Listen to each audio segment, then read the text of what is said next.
Getting a breaking news right now, and a number of sweeping changes that will significantly alter the way posts, videos and other content are moderated online. Meta will adjust its content review policies on Facebook and Instagram, getting rid of the fact checkers and replacing them with user-generated community notes. So Zuckerberg has vowed now some changes, saying that he does acknowledge that there could be more harmful content now surfacing online. But he's going to get rid of fact checkers on Facebook and Insta. Take a listen, and viewers.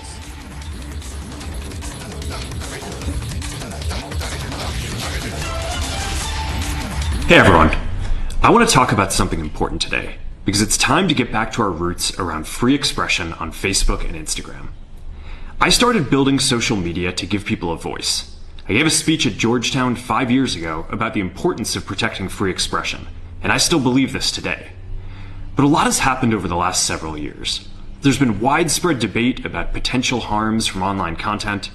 Governments and legacy media have pushed to censor more and more. A lot of this is clearly political, but there's also a lot of legitimately bad stuff out there. Drugs, terrorism, child exploitation.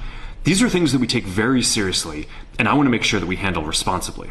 So we built a lot of complex systems to moderate content. But the problem with complex systems is they make mistakes. Even if they accidentally censor just 1% of posts, that's millions of people. And we've reached a point where it's just too many mistakes and too much censorship.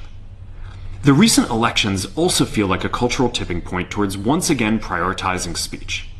So we're going to get back to our roots and focus on reducing mistakes, simplifying our policies, and restoring free expression on our platforms.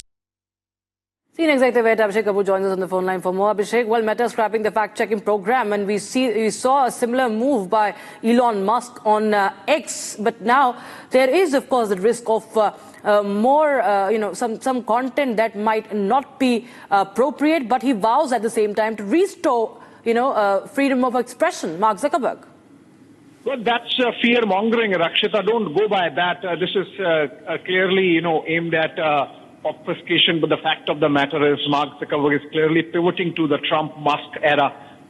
Remember, in the name of moderation and in the name of fact-checkers, sites like Facebook and Instagram and even Twitter in its earlier avatar would, push a certain narrative and agenda, block a certain or shadow ban a certain other one, which was, of course, the conservative one, in favor of the liberal voices and narrative. So I think this is a pivoting to the Trump and Musk era. Remember, there is an admission of guilt when he says we are going to, come back to expression and freedom of expression. So obviously, in some ways, with the earlier algorithms, freedom of expression had been compromised. After Twitter was taken over by Musk, we had X going to community notes and with an accent on freedom of expression. Now Facebook having lost that ground, now making a cover up. Remember, Zuckerberg also went and met President-elect Donald Trump, and now these changes coming in. Good for us, good for the rest of the world, good for freedom of expression.